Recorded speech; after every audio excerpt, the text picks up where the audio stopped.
Welcome to the Queer Witch Project, your resource for all things queer and witchy. I am Damona Peacock, your fabulous, non-binary, neurospicy, ordained queerdo with a fascination for everything in symbolism, cycles, and patterns. And I am Moonkittee, your queer femme poly kitchen witch and a proud geek. Today's topic is queering Imbolc. Queering Imbolc. Yes. Oh, Hello, Damona. How are you doing? Happy almost spring. the promise of spring. The We're not promise of, quite there yet, but I we're know, gonna make it. We're gonna we're make it. close. We're close. We're like And embracing the idea of spring. We've got brighter colors. Here we go. All of I these got a things, little glow going on. right? I didn't know this was a rough winter. This Mhm. has been a rough winter season. Yeah. So, it's good to get to this point. I Mhm. will say this holiday is a very sacred one for me personally. It's always meant a lot to me since I learned some of the traditions of it, some of the spirit associations with it, and just my own personal struggle with Mhm. winter season. And if I can get it to if I could I always felt like when I get to Imbolc, I know I'll make it through the winter season. It's not quite we're not done, but we'll get there. I can make it through. It's a last push. I can do this. So, the promise of spring and the renewal of life, is that what Imulk is, or is there something else? And is it Imulk or Imbulk? Because I have heard it both ways, and that is something that it could be a regional thing, it could be specified one way or another, but I know you say Imbulk, I say Imulk without the B's. So I don't know if someone knows that that is the which way is the correct your mileage may vary on correction version of that, but either way, it is the promise of spring and the renewal of life. So what else is that, or what is it, or the history behind it? Well, first of all, I like to talk about the symbology of Mhm. it. So the feeling of Imbolc. What's the feeling of Imbolc? Think about where we are in the time of the year. Okay. We are Imbolc literally is a midway point between Yule, which is winter solstice, Mhm. and Ostara, which is the spring equinox. So it's I always think in my neuro spicy brain that it's so funny that Yule is called midwinter because it's the midpoint of the sun, the shorter days and the longer nights and the versus the, nights shortening and the days lengthening. But anyway, Imbolc to me is midwinter, like midway through the winter, on our way to spring. And even though at Yule, the nights start to get shorter again and the days start to get longer, do you really notice it that much until we really start getting into Not really. February and then into March and April? So yeah, I think you just really have to get to February and you just kind of feel like, okay, I things are starting to the light is starting to return. Mhm. Things are starting to ease. My sads, there will be an end to the sads. Right. And that's what Imbolc has always really symbolized energy wise, time of year wise. It's such a little bit of a promise, but I also think of it like as the quickening. They call it about a quickening in the belly when when you can feel life starting to take root, starting to move, starting to wake up, but it hasn't quite cracked the seed, or maybe it has cracked the seed, but it hasn't pushed up through the soil yet. So it's that idea that things are about to be returning back to life. There will be buds on the trees, or if there aren't tiny buds starting to show up already. It really depends on regionally where you are and what the temperatures are like. Mhm. Uh, but yeah, it's a lot of the creatures that will give birth in the spring are in their pregnancy right now. Mhm. Makes sense. And with the kind of the fun fact of the idea of secular traditions kind of co-opting pagan traditions, it's also Groundhog Day. That's And right. if you don't, at least it is in the United States. I'm not sure if other countries also celebrate Groundhog's Day, but in the United States, it is a tradition that on Imbolc is generally February 1st, but it could be in that first, second range. Groundhog Day is February 2nd, and that is the day, as I like to say, Psychic Furry Rodent Day, where you take a creature, Like a furry rodent day. Psychic Furry Rodent Day, yes. I love A it. creature comes out of the ground to tell you whether or not there'll be 6 more weeks of winter or if you're going to have an early spring. Now, if that Based is not on whether based or on not it whether or not sees. the groundhog sees its shadow on the day. So if you are talking about the concept of are we getting close to spring, for one, that is fully an Imbolc kind of thing. And I mean, seriously, we're talking about going to, it is witchcraft at its very, very base. Yeah. If you think about it and break this down, because you are talking to the creatures of the land to tell you what is happening in the natural cycle of the world and the natural cycle of weather and Mother Nature and how it all combines, to determine whether it's going to be an early spring or it's going to continue the 6 more weeks, which would actually take you to spring equinox, which is, so And regardless, you're getting 6 more weeks of winter because that's just the timetable on it. But it's a matter of is the weather going to shift and how that weather is going to shift. So the believe it fact or that not, I it's think it's what funny. this based on whether this psychic furry Rodent rodent is a groundhog sees its in the rodent family. sees its shadow. And to me that's so spiritually significant because we talk a lot about shadow work as it pertains to the season of winter time. Mhm. So, do you have more shadow work to do, dear groundhog, or do you not?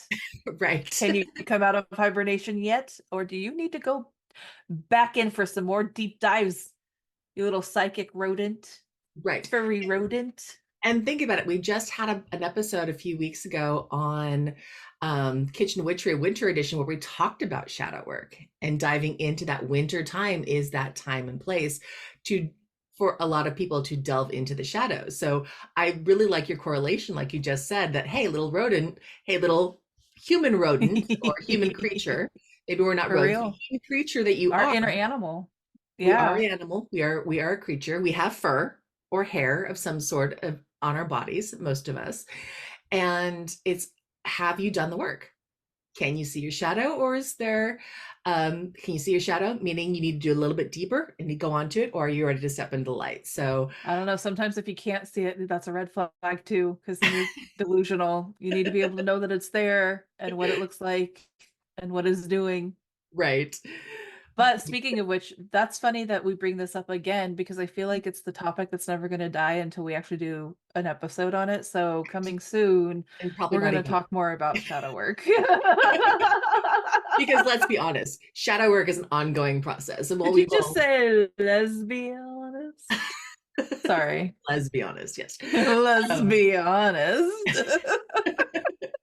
shadow work is ongoing, and we will be having It a is. again episode coming up in the next few months Yeah.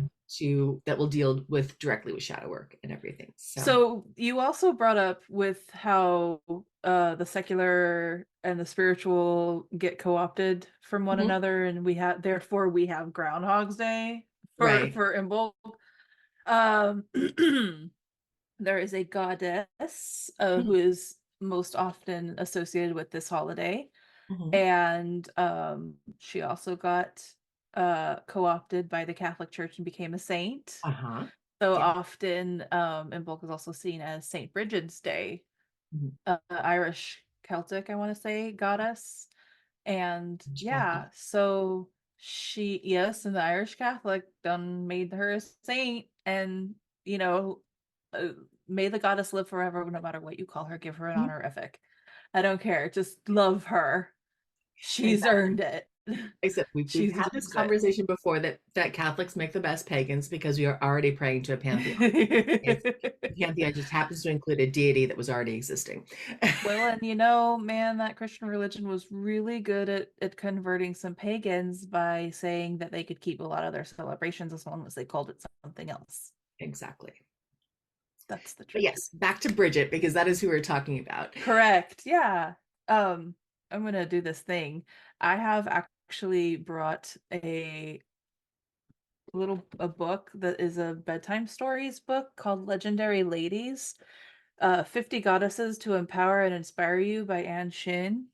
And it's a book that was gifted to me by a dear friend, Lishka, who gifted it to me and my kids so we could, read all these just cute little one-page entries of goddesses. And the other night, we've been selecting them at random. So, how else would bibliophiles get their divinations if they don't just, randomly open their books from time to time and read whatever passage jumps out at them? All right, so here she is.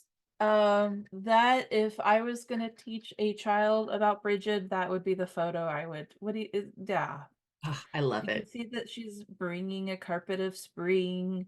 The buds are on the trees. Again, she's got this flame, and she's always got the flaming red hair, you know, screaming very beauty, green of Ireland, green and red.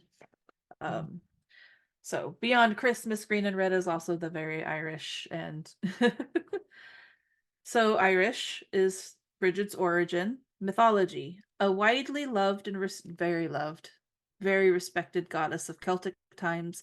Bridget is the sun goddess of creative arts, a matron of poetry, music, and smithcraft. As one of the prominent goddesses in Irish folklore, she also oversees wisdom, fertility, and healing. Daughter of the fertility god the Dagda, she married Bress, an Irish king from a warring tribe, hoping to end the feud between their people. Sadly, they did not succeed, and their three sons were sent into major battle between the two families. When her sons died, Bridget was the first person to keen, and her wails of grief were heard so loudly throughout all of Ireland that it finally brought both sides to drop their weapons and forge a peace. Brigid is also credited with the invention of whistling, which both alerts her friends to come to her side and provides women with protection. It's said that everywhere she walks, small flowers and shamrocks grow. She has an ancient temple in Kildare where an eternal flame and miraculous healing well reside. The practice of throwing pennies into wells for wishes originated with her worship. Brigid is associated with the coming of spring, as her gifts bring light, inspiration, and the healing energy of the sun into the world. Every February 1st, even now, she is celebrated during the festival of Imbolc in Ireland. Call on Bridget to help bring peace into your heart, heal past pain, and light inspiration for a new path in life. Oh, that's awesome. I love it. Yeah. Couldn't have said it better myself. So Bridget means a lot to me personally. She is a mother archetype. I didn't have my biological mother as a decent role model, particularly when I was going through my own pregnancies and childbirths. And Bridget was the goddess that I reached out for. And then, I had human mother archetypes too that came along with me. But like to heal the mother archetype in me, Mhm. and the wounding between me and my biological mother, I have called upon mother goddesses, and Bridget is high, if not top of that list. I can't say top because there's always Bast.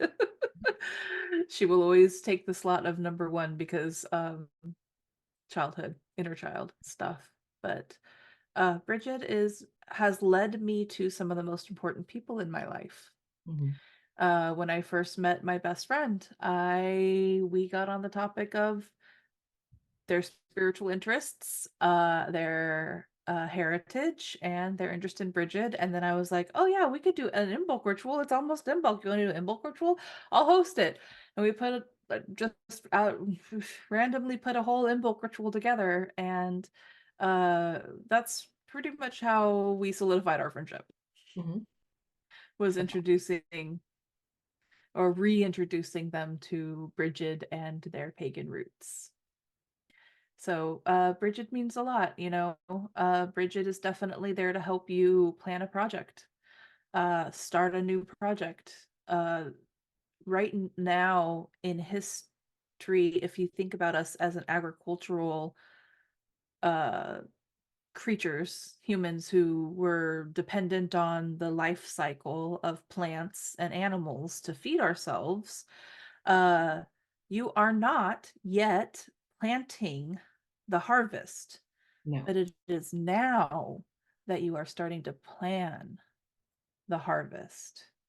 Just like in January, we had the first new moon in Capricorn of the year, and Capricorn being a sign where it's very like solidifying plans. Mhm. Uh, this is literally, we are in the midst of that energy of where you're looking ahead. And a lot of people think this is at New Year's, but no, this spans from Yule through Imbolc and on to Astara, where you're planning the year ahead. Your energy is shifted to your new personal numerology cycle. You're planning ahead. You want to set yourself maybe some mini goals. I'm not a big resolution fan. We talked about this already, but it's still good to like start setting some plans in motion. Buy the tickets for that show in the fall that you want to go to, or start putting plans together for a presentation or the retreat that you want to go on. Start you know, you don't have to do the work of manifesting, but when you get to that point where you're going to plant the harvest, you need to know what you're planting. Mhm. And I think Bridget blesses anybody who's in that liminal space. I love it. I love it. What was And your, what have your like experiences with Bridget been like? honestly, um, and kind of shockingly, I haven't had a connection with Brigid as a goddess, though she's starting to call my name. Because again, most of my path hasn't been working with deities Right. over the course of my spiritual growth, and it's really only in the last couple of years that I've started hearing the goddess knock. Now that not being said, I've always had there was always a deity there, but they never named themselves. It was Mhm. always just my lady.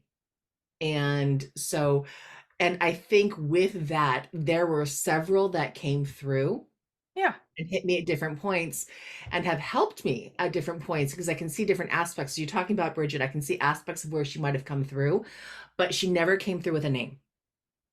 Just like none of the goddesses that I've worked with or gods Yeah. that I've worked with have come through with names until very, very recently. So I guess I'm feeling I this draw just, in a lot of ways to Bridget, but also to Hecate. So that light shadow mm-hmm. balance too. One, So I'm yep. thinking there is something that I need to explore in that. Um, Yeah.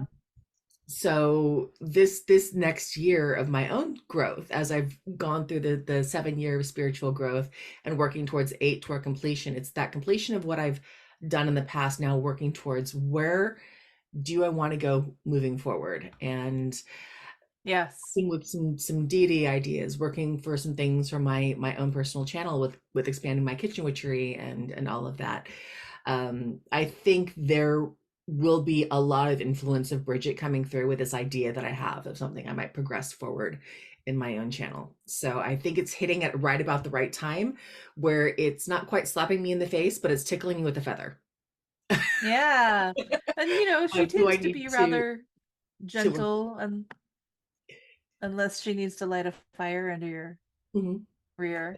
But that fire of inspiration has absolutely been something that I know is her work, and I have had that several times She over is many. the goddess of smithcraft and the forge. Like she will, she's tough. I think of Encanto, Luisa, mhm. a little bit. Like she's I tough. She's a identify tough with cookie. Luisa and Encanto very much, being the oldest child Yeah. and the oldest daughter, and the pressures of that. But also going back to a slight side note and tangent, which is again just something that ran through my mind as a possibility of Bridget connecting with me through, but also connecting through a different way, with Dragon, because again, I've told and told many stories Yes. that Dragon is always my first patron. Not only is there Celtic dragon traditions, which are there, but I just had this thought my first year at Burning Man. I made armor.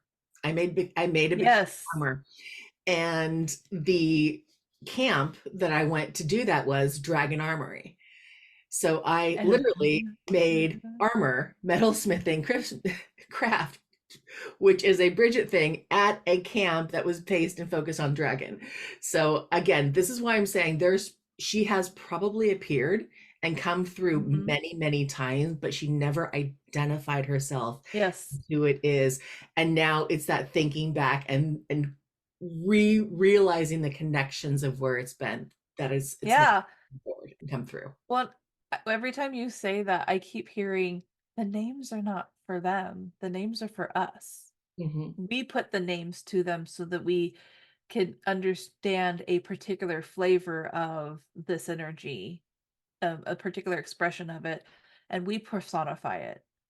We build the mythology. mhm. This it's an The exchange. human It's an thing. interaction. Yes, so we humanize it so that we can understand it with our tiny little human brains in comparison to this whole idea that we're talking around but can't really speak of because it's more than words. Mhm, And that's what deity energy is for me anyway. But so the name isn't for them, but you're 100% right. You can look back and be like, I know this energy. And my very first like attending a ritual for Imbolc was I was probably 19 years old. And the priestess was also like a very fiery Aries, and was obsessed with Brigid and Hecate, ironically. And I also will talk about this circle at some point because there were some good things and there were some bad things about it. But I still remember, here's the good stuff, things that leave this impact, this visual, energetic, eye-catching, breathtaking impact on you. And I can still see it in my mind's eye that the priestess went into a trance to embody or channel Brigid, and then they placed a veil, a white veil over her flaming red hair, and she was dressed in all white. So white tends to be, very much a color, as much as we love like the color and the brightness, and mhm, white also is very much. So she was so white veil, and then a crown of actual candles, and they lit the candles on fire. And they mhm. led the priestess into the circle and around, and they did ritual, and there was stuff that happened, very magical, like you do in rituals for some people who do participate in kind of public rituals. And so that was like very impactful to see this crown of flames, crown of fire. And that's I definitely think of Brigid as a very fiery personality, bringing back the sun that was born at Mhm. Yule, the sun that was reborn at Yule. She's bringing it back to life. She's drawing it in. She's bringing things back to light. So very impactful, very beautiful. Ugh, I And bet. and if you ever need a mother and you don't have one to reach out to, you can call on her. Mm, and that's awesome. What are some of the traditions and things that we associate, or celebrations that we can do around Bridget and around Imbolc? Things that we have fun with and things that we can manifest. Because again, as you said, it is the planting of the idea of the seed, not the planting of the seed, but the idea, that list. Yes. Some of us Mm-hmm. really love lists. It's the list of things you're going to do to Hmm. plant that seed to manifest what you're going to do. So what are the Or celebration you conditions? make the outline to follow. So it's the outline. It's making the outline. One of my favorite traditions that you even took part in Mhm, at one point was and I was taught this from another witch, and we shared it with our witchy friends, mhm, but we sat down at this time every year and we would paint a painting. And the spell work that went into the painting is you started with setting intentions for the year. mhm, And a lot of times I would often base that also off of what personal year cycle I was going into, and how best to use that energy to my advantage. And then out of setting those intentions, you create a sigil, and you mhm, would pencil in the sigil underneath the painting. So it goes first, it goes on the canvas first. We did also eventually move to like, there's a reasons, but we started with canvas and acrylic, and we moved to watercolor paper, a giant watercolor paper, and watercolors. But anyways, we would pencil this magic into the paper or the canvas with the sigil, and then we would paint specifically however you envisioned it, but it would be a tree of mhm, some kind of plant, some kind of growth over the sigil. You would paint it. And then that beautiful painting that has this plan in it, and the plan to grow it stays with you for the year. And as you're bringing this magic into manifestation, and then sometime, I think we would do it sometime between Samhain and Yule at the end of the year. Samhain being kind of like pagan New Year. Um, so we have so many New Years do we celebrate throughout the last, the darker half of the year. mhm, Uh, and then Yule being the darkest night, where you could have a bonfire sometime between those two, and we would burn the paintings, which is mhm. also why we switched from using canvas and acrylic Acrylic is to not friendly for the the environment. watercolors. Yeah, because we did the fumes and it's not environmentally friendly. So, but yeah, we would burn the painting. So we would basically make a plan, put it in a sigil, put the sigil under the painting, make a painting of something that's growing, and then you enjoy that artwork. You can take a picture of it if you want to keep it, but you enjoy it for some odd months and then you let it go because it's been harvested or it's been released. What didn't come to fruition still needs to be let go of. Mhm. And then what did come to fruition, we express our gratitude for it. And yeah, that's one of my favorite traditions to do this time of year. I like it. I also love the idea of just if you and I participated in that and it was amazing several years. And it was yeah, there's all it doesn't sound like it's something that could have a profound spiritual impact, but it absolutely can when you do it. I won't go into any more stories. I know we need to stay focused. But another thing with Bridget being the goddess of light, candle magic is Absolutely. also, like I said, the crown of the candles, the crown of light. Right. Absolutely see that. But you could also, if you need something quick and easy, inscribe into a candle. You can do it into a white candle or a colored base if you're trying to focus on a need, but inscribe that into the candle itself, anoint that candle with an oil of manifestation or planning, and then just let that candle burn down. And that's something that's again very simple, very easy that you can do to help manifest, or as a celebration or as a tradition, a ritual, if you will, on Imbolc Mm-hmm. to try to get into that idea of what's coming next and where things are going. Yep. And know that life is quickening. Uh Things are coming back to life. The already, I don't know, depending on where people are, but we've had enough rain that all the dry grass is starting to turn green again. And then it's literally, I think that's one of the things that just starts really lifting my mood this time of year Right. is like, it's turning green. Green's my favorite color. Yes. Spring's coming back. The dry straw grass is just not my jam. So I love it. So, how are we going to queer this? Because we've talked about it from a pagan perspective, which we are, yeah. but there's also that queerness factor to it. So how does how would this all work? How are we going to queer this? Well, the first thing I want to say is that we're not talking about like literal human fertility here, Right. but every person births something into this world. They have something to create, they have something to give, they have something to make happen or give back to the world. They have an impact in this world. And I think that tapping into your own ability to manifest, ability to create. But the other thing I think of is when I was saying how if you need a mother figure and you just don't have it in human form at this time in your life, A, we do have found family. As queer people, we get to choose our family, we get to find our family, and that is valid. And if you don't have found family yet, I encourage you to keep looking.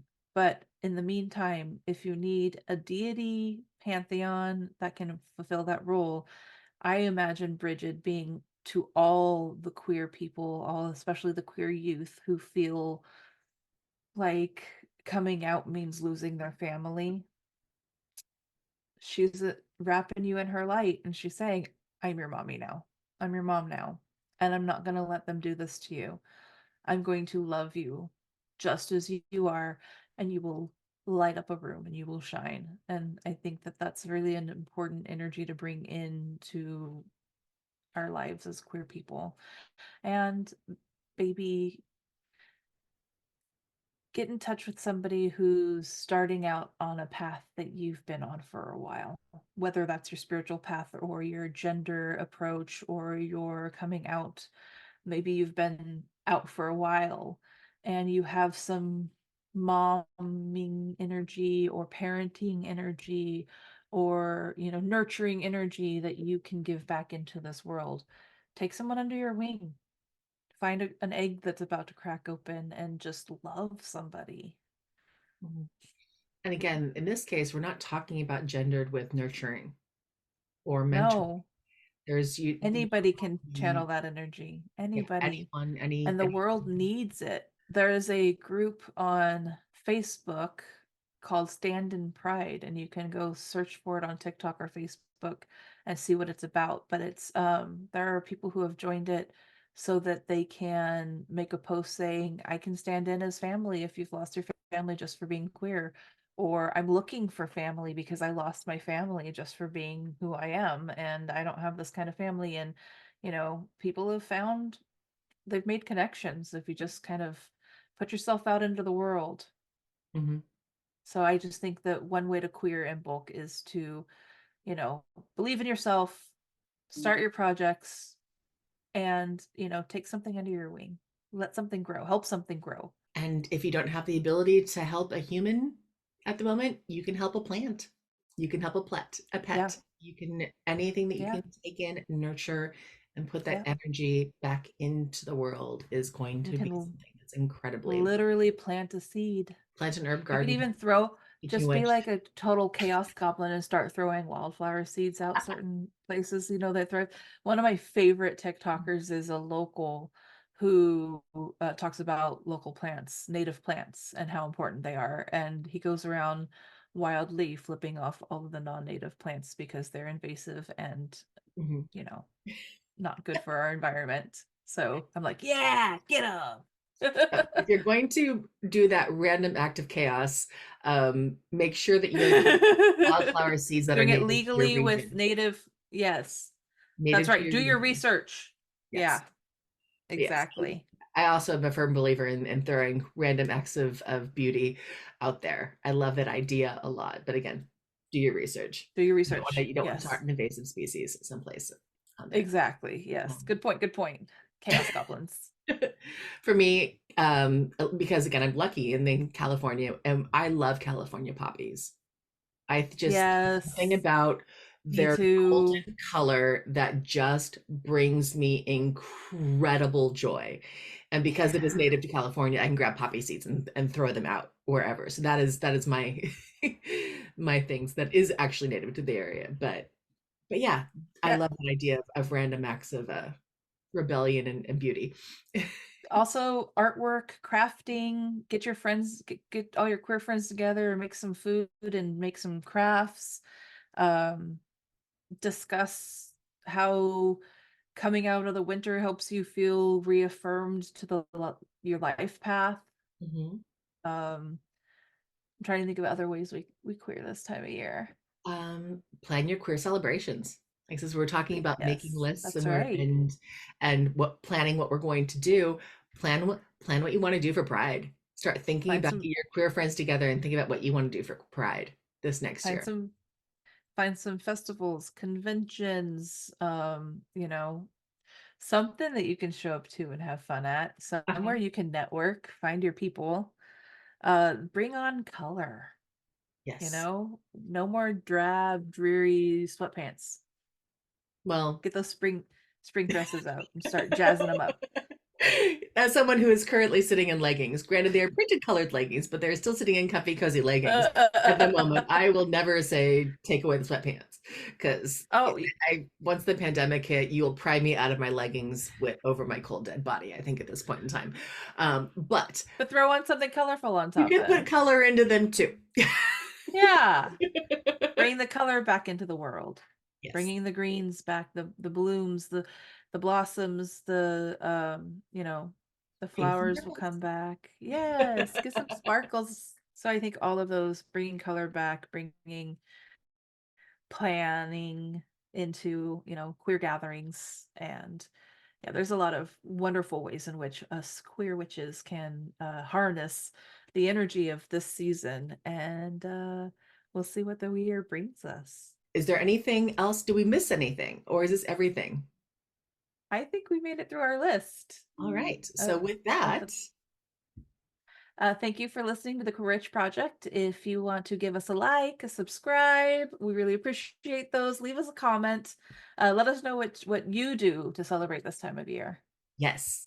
And if there is a topic you would like to know more about or an episode topic you would like to suggest, please contact us at thequeerwitchproject@gmail.com or find us on YouTube, TikTok, and Instagram with the handle at Queer Witch Project. We upload every other week, pretty much. And remember, queerness is a key to magic. Be yourself and love rebelliously. Bye. Bye.